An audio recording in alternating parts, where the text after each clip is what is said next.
আমরা অনলাইনে টিকিট কাটতে পারিনি, তাই এই যে সবাই লাইনে দাঁড়িয়ে পড়েছি। লাইনে দাঁড়িয়ে তৎকাল টিকিট কাটতে পারি।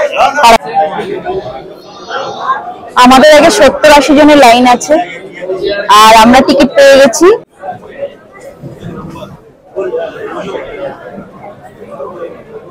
এইবার আমাদের পালা। আচ্ছা, চলো চলো চলো।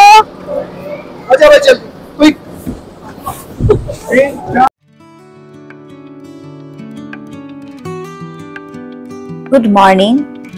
আজ 8 এপ্রিল। এখন আমরা আছি গুলমার্গে। আজকের প্ল্যান, গন্ডোলা রাইড করব প্রথমে, তারপরে সেখান থেকে আমরা চলে যাব শ্রীনগর, আর শ্রীনগরের দু একটা লোকাল সাইট সিইং করব। এখন যাই গন্ডোলার টিকিট বুক করতে অফলাইনে।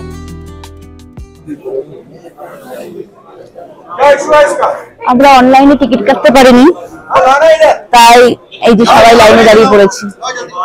লাইনে দাঁড়িয়ে তৎকাল টিকিট কাটতে পারা যাবে। দেখা যাক কোনো টিকিট পাই কিনা। এই যে এত লাইন, এখনই ভোর। এখন কটা বাজে রে? কটা বাজে দেখতে না?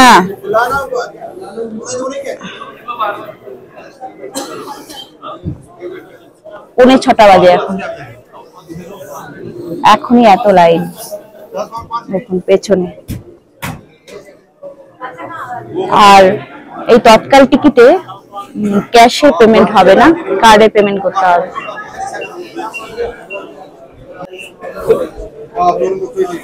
মনে হচ্ছে টিকিট পেয়ে যাচ্ছি।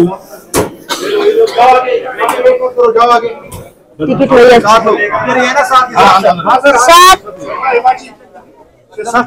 ফার্স্ট পেজের টিকিটের দাম 1100 টাকা পড়েছিল আমাদের। হ্যাঁ,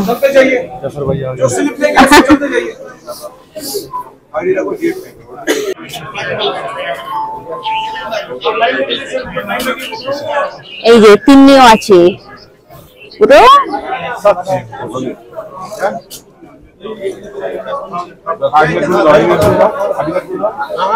মনে হচ্ছে টিকিট হয়ে গেছে। ব্লু টিকিট হয়ে গেছে। चलो 1 2 3 4 5 6 7 7 जल्दी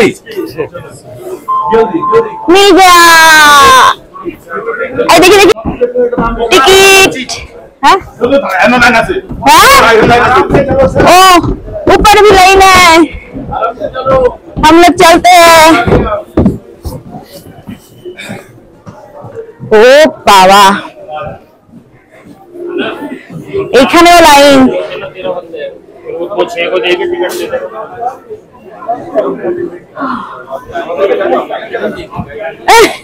এই যে ভোরবেলা এসে লাইন দিয়ে আমার টিকিট পেয়ে গেছি।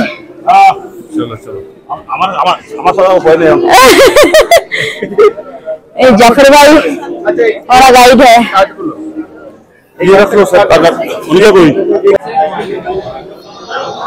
আমাদের আগে 70-80 জনের লাইন আছে, আর আমরা টিকিট পেয়ে গেছি। এই ভেতরটা দেখুন কি সুন্দর, সব পাইন কাঠ দিয়ে করা। এই এদিকে দাঁড়িয়ে আছে শুভ্র,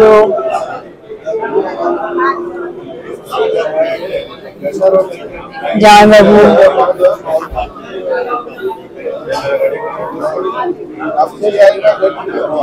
6:30 থেকে শুরু হবে।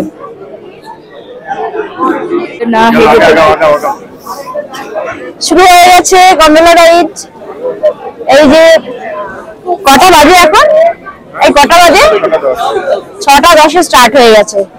তারপরে দেখুন এত লাইন, সবাই টিকিট পেয়ে গেছে। আমরা টিকিট পেয়ে এখানে লাইনে দাঁড়িয়ে আছি। নিচে আরো লাইন, ভোর 4টে থেকে সবাই লাইনে দাঁড়িয়ে আছে। আমরা এসছি 5:30টায়। খুব এক্সাইটেড। প্রায় 4 মাস ধরে আমরা অপেক্ষায় ছিলাম, কিন্তু অনলাইনে আমরা টিকিট পাইনি। যাক, অ্যাটলিস্ট পেয়ে গেলাম, এই যে খুশি খুব।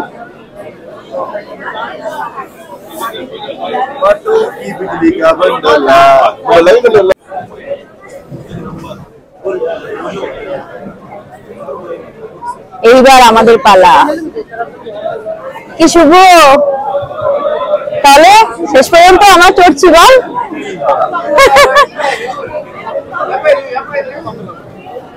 এই যে এবার ডুববো।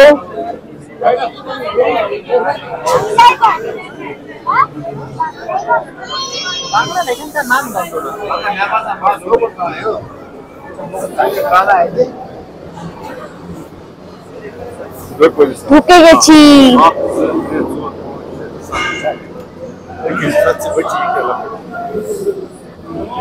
चलो बढ़ो आगे बढ़ो आगे बढ़ो आगे और दाम का क्रिया का थोड़ा এই যে গন্ডোলায় চড়বো আমরা।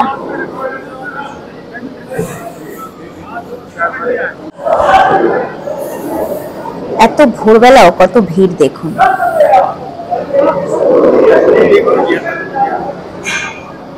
দেখুন কিভাবে চলছে।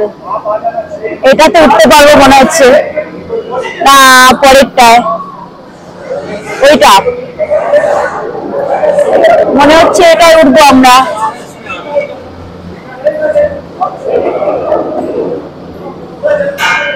এইবার আমাদের পালা।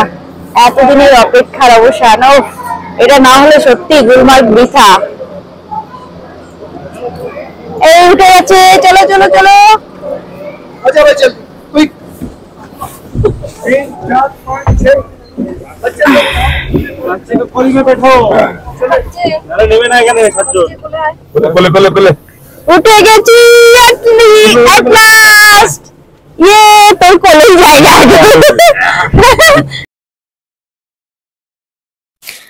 গুলমার্গ টিকিট কাউন্টার থেকে কন্ডোরির দূরত্ব 2.6 কিলোমিটার, মোটামুটি 9 মিনিট সময় লাগে।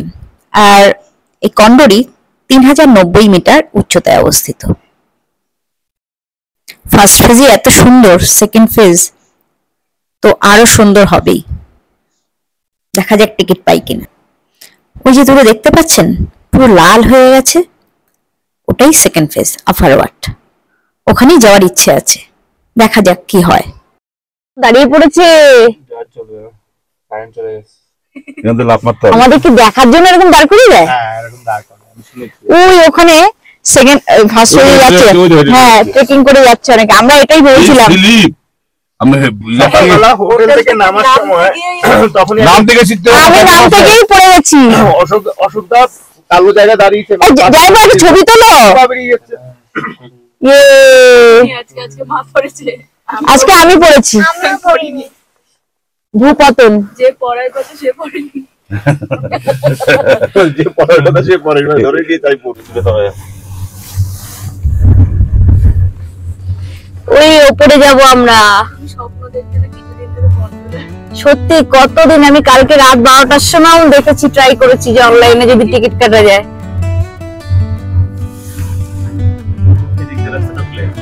এই যে অনেকে ট্রেক করে উঠছে। বাইক চালায় যা। হ্যাঁ, ট্রেক করে উঠছে। আমাদের এটাই অবশ্য প্ল্যান ছিল। ব্ল্যাক আইস হয়ে গেছে নিচে। তুই ওখান দিয়ে ঘুরে ঘুরে আসছে।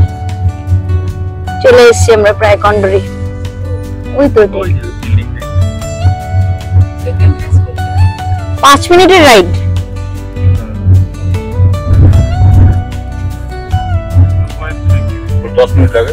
কত 2.3 কিলোমিটার।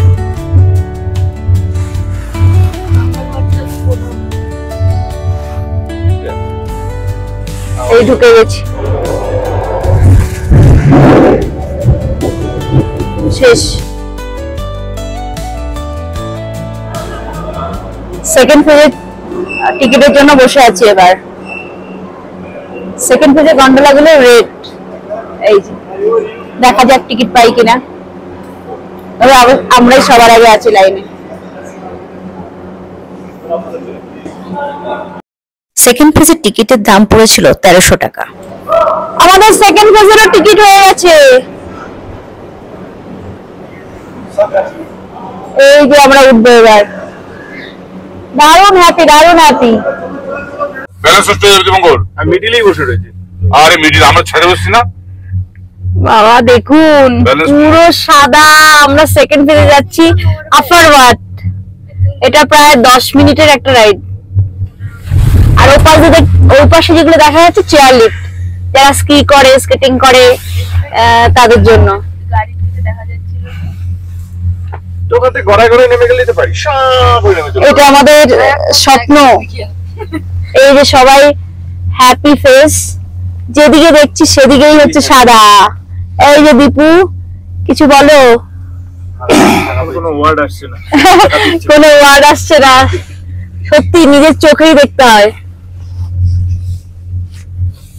সেকেন্ড ফেজ একটু অক্সিজেনের প্রবলেম আছে, তো যাদের সমস্যা আছে তারা এটা অ্যাভয়েড করতে পারেন। তবে আমরা, কারণ এই জায়গাগুলো তো বারবার আসা হয় না। অসম্ভব সুন্দর, অসম্ভব।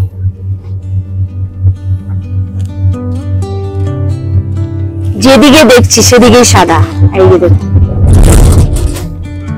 পুরো খাড়া উঠছে, খাড়া। আচ্ছা, ওখানে একজনকে দাঁড়িয়ে আছে দেখছি, ওরা ট্রেক করে উঠছে। ওই দেখো জামাইবাবু, দেখো অবস্থা। ওটা সম্ভব নাকি? ওই তো দেখ উঠছে তো। যাচ্ছে দেখো পুরো অর্জনই এটা মানে স্থানীয় লোক। কি 100%, যারা ট্রেকিং জানে তারা যারা এভারেস্ট ফেভারেস্টে তুলে হুম। তারা কি হবে? ওই দেখুন একজন ট্রেক করে যাচ্ছে।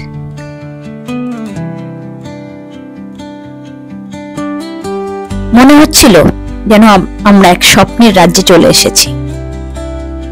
কন্ডোরি থেকে আফারওয়াটের দূরত্ব 2.4 কিলোমিটার, আর এখানকার উচ্চতা 3950 মিটার। মোটামুটি 4000 মিটার ধরা যায়, কারণ বোটটা যেখানে লাগানো আছে সেটা নিচের দিকেই আছে। দেখুন চারিদিকে সাদা আর গন্ডোলা গুলো হচ্ছে লাল। কি কম্বিনেশন! আমাদের সব লাল জামা পরে আসলে ভালো তো। हम तुम एक कमरे में बंद এই हैं। লোকটা হচ্ছে দেখো পিলারের স্টপ। আমাদের গন্ডোলাটা আবার দাঁড়িয়ে ছিল এতক্ষণ, প্রায় 2-3 মিনিট দাঁড়িয়ে আছে। আমরা তো ভয় ভয় ছিলাম। এই দেখুন, যেদিকে দেখছি শুধু বরফ। হ্যাঁ দেখুন, এই যে গাছ আসবে কোথা থেকে? দেখুন, তোমার ভয় লাগছে? একটা নিয়ে চলে সমস্যা। এসছে, চলে এসছে। একটা সামনে নাও না। একটা পায়ে নামিয়ে দাও না। যাও বাবু, কিছুতেই ব্যাগ দিয়েছে না কি। দেখো না। এই যে ঢুকে যাচ্ছি আফারওয়াট, প্রায় 4000 মিটার হাইট। 4000 কিলোমিটার।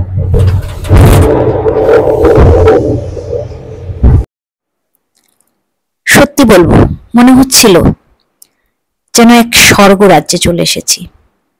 চারিদিকে শুধু শান্তি আর শান্তি। তুষার শুভ্র পর্বত রাশিগুলোকে দেখে নিজেদেরকে কত ক্ষুদ্র মনে হচ্ছিল। আর এরকম জায়গায় এসে পাগলামো একটু করাই যায়, কি বলুন? কিছুতেই নিজেদের আটকাতেই পাচ্ছিলাম না।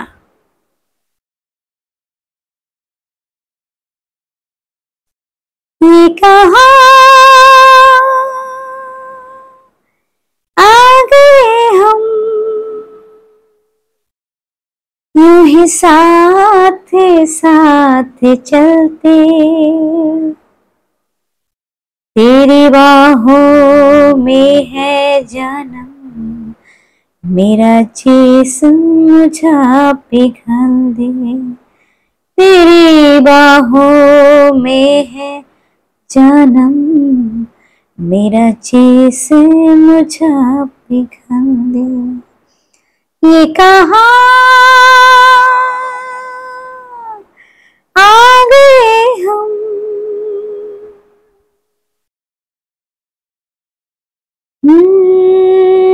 तू बदन महके महके, कोई भी ना चंदन, तुझे प्यार करने वाले।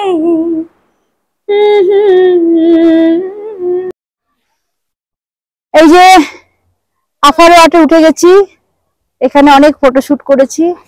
এবার আমরা চলে যাচ্ছি ওপরে। দারুণ দারুণ।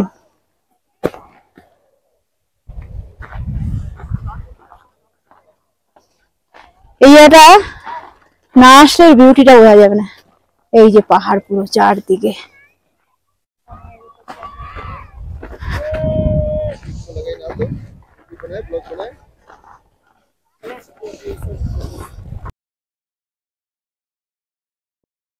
এই স্বর্গরাজ্য থেকে কিছুতেই যেতে আর মন চাইছিল না, তবু যেতে তো হয়।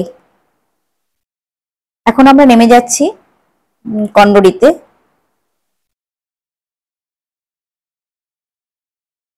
ওখান থেকে আমরা চলে যাব চেক আউট করে শ্রীনগরের দিকে।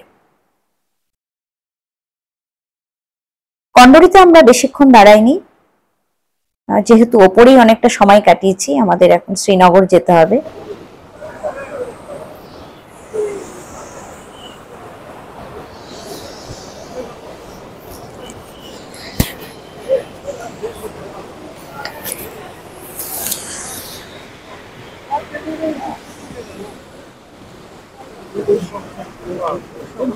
সকাল 8টাতেই দেখুন কি লাইন গন্ডোলার জন্য।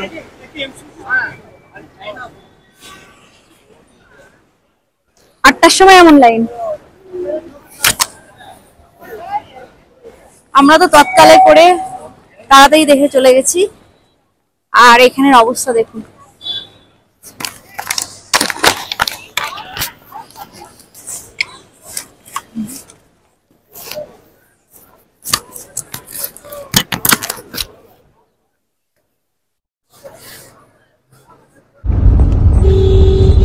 শ্রীনগরে আমরা ঢুকে গেছি। আবার ডাল লেককে আমরা দেখতে পেলাম। শ্রীনগরে একটা পাঞ্জাবি ধাবায় আমরা লাঞ্চ করে নিয়েছি, করে এখন বেরোবো মুঘল গার্ডেন নিশাদ-বাগ দেখতে। এটা একটা বড় মুঘল গার্ডেন শ্রীনগরের, সেটা আমরা দেখে নেব। সময় আছে এখন আমাদের হাতে।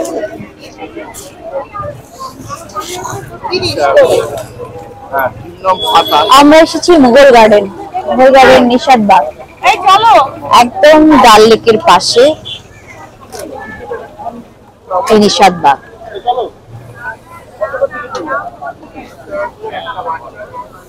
এখানেও টিকিট কেটে ঢুকতে হয়, 20 টাকা টিকিটের দাম।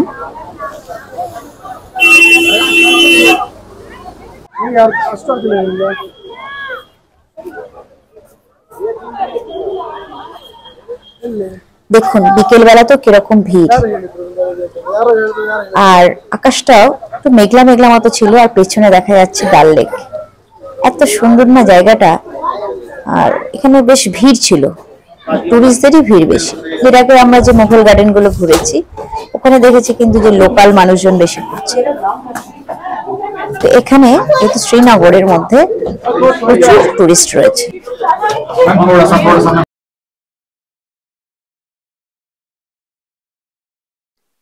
মুঘল উদ্যানগুলির মধ্যে সব থেকে বড় হলো এই নিশাদ-বাগ। 12টি ধাপে বিন্যস্ত উদ্যানটিতে জলধারা বয়ে গেছে ঠিক মাঝখান দিয়ে। আর সবকটা ধাপেই নানা রকম গাছ দিয়ে ঘেরা। প্রাচীন ফোয়ারাগুলি সেই জল দিয়েই, সার দিয়েই গাছগুলোতে জল ছেটাচ্ছে। 1632 খ্রিস্টাব্দে জাহাঙ্গীরের শ্যালক অর্থাৎ নূরজাহানের ভাই আসফ খান এই উদ্যানটি নির্মাণ করেন। বড় বড় চিনার, সাইপ্রাস, অ্যাপেল, চেরি, রকমারি ফুল গাছ এই বিশালাকার বাগানটির শোভাবর্ধন করেছে। আর এখান থেকেই জাগরবান পাহাড় বেষ্টিত ডাল লেকেরও এক চমৎকার দৃশ্য চোখে পড়বে। দেখুন কি সুন্দর ফোয়ারাগুলো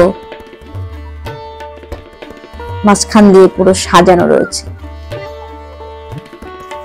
অসম্ভব সুন্দর এই জায়গাটা। তাই বোধহয় মুঘল সম্রাটদের এত পছন্দের এই উদ্যানগুলো ছিল। এখন সেই রাজাও নেই, রাজত্বও নেই, কিন্তু তাদের এই প্রেম আবাস আজও দোলা দেয় পর্যটক মনকে।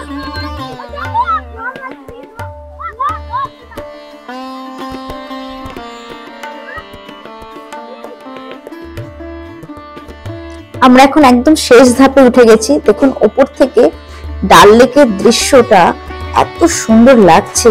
আর ওই যে লাল লাল ফুলগুলো সারা কাশ্মীরে আমরা দেখেছি, খুব সুন্দর। চারিদিকেই দেখুন কত পুরনো পুরনো চিনার গাছ। এখানে বেশ কিছু আমরা ছবি টবি তুলে নিয়ে এবার আমরা চলে যাব এখন পরবর্তী যে উদ্যানটি, সেটা হচ্ছে শালিমার বাগ দেখতে। ওটাও একটা বড় মুঘল উদ্যান। 4 ধাপে বিন্যস্ত এই রাজকীয় উদ্যানটি মুঘল সম্রাট জাহাঙ্গীর নির্মাণ করেছিলেন প্রিয়তমা পত্নী নূরজাহানের জন্য 1619 খ্রিস্টাব্দে। চারধারে উঁচু উঁচু চিনার গাছের সারি, তার সাথে যোগ দিয়েছে বিভিন্ন গন্ধ ও বর্ণের ফুল গাছ। জলধারা বয়ে যাচ্ছে ঠিক মাঝখান দিয়ে।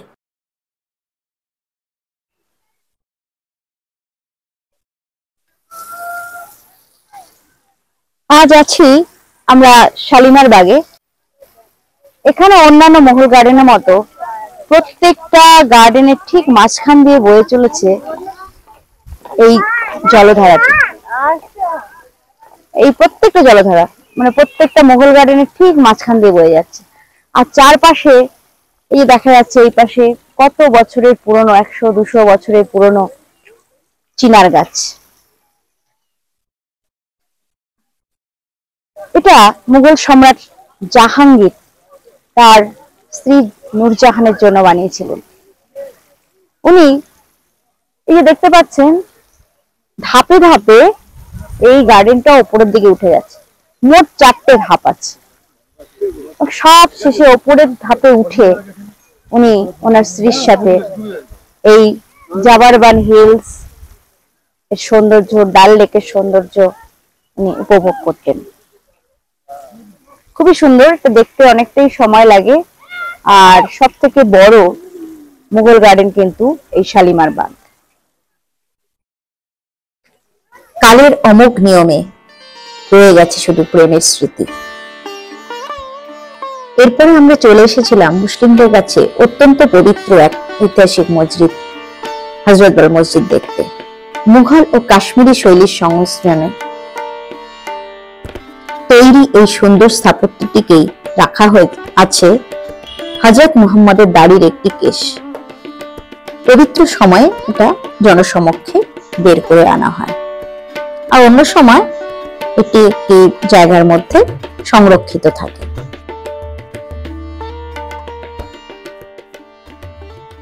আজকের মতো আমাদের ঘোরাঘুরি পর্ব শেষ। সকলে ভীষণ টায়ার্ড। সেই ভোরবেলা থেকে শুরু হয়েছে আমাদের ঘোরাঘুরি, আর সন্ধ্যেবেলায় শেষ হলো। তো কেমন লাগলো আমাদের এই ব্লগটি? ভালো লাগলে অবশ্যই লাইক, কমেন্ট, শেয়ার করবেন, আর অবশ্যই সাবস্ক্রাইব করে পাশে থাকবেন। সকলে খুব ভালো থাকবেন। ধন্যবাদ। The wind hums songs at the break of day.